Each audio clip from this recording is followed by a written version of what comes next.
মাসুদ ভালো হয়ে যা, নয়ন তুমি ভালো হয়ে যা। কি জন্য বললেন? নয়নের ব্যাপারটা গতকালকে আপনার বাসা খুঁজছিল নয়ন ভাই। আরেকটি ভাই সম্পর্ক করে দিই ভাই, যেহেতু আমাদের নয়ন দলকে গতকালকে বেলি রোডে আপনার বাসা খুঁজছিল। আমি বলছি তো, আমি তার পয়েন্ট আছে রে ভাই। আমি ঢাকা,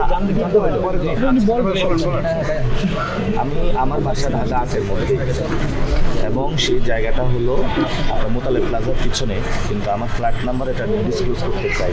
অনেক আমার বাসার সামনে অনেক বাইক নিয়ে মানুষকে ঘোরাফেরা করতে দেখেছি।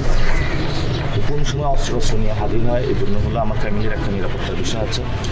যেভাবে বাসা খুঁজতেছে, মানে সে জায়গায় আমি বলবো প্রশাসনকে, যেটা আমার বাসার নিরাপত্তা নিশ্চিত করার জন্য যে কোনো সময় আমার ফ্যামিলি আমার উপরে অ্যাটাক করতে পারে।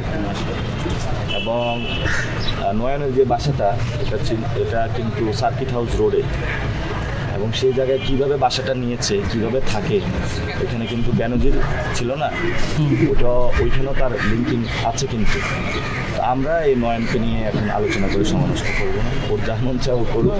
ও যত কথা বলবে মির্জা আব্বাসের ভোট আর কত কমবে, ঠিক আছে? নয়ন যত কথা বলবে মির্জা আব্বাসের ভোট তত কমবে। মির্জা আব্বাস যদি ভালো কিছু চায়, সে নয়নকে চুপ করাবে। নয়ন বলেছে হ্যাঁ, নয়নকে বলবো, নয়ন তুমি ভালো হয়ে যাও। আর কি জানার ছিল, কোন প্রশ্ন আর আছে? এবং বলেছে জামায়াতের নারীরা অস্ত্র নিয়ে ঘুরছে ভোটটা করে। কে বলেছে? ও ভালো হয়ে যাবে। ও একটু শোকে কাতর আছে, আসল পায় না। তারপরে হলো এই মির্জা আব্বাসের সাথেও তার মনে একটু সমস্যা আছে।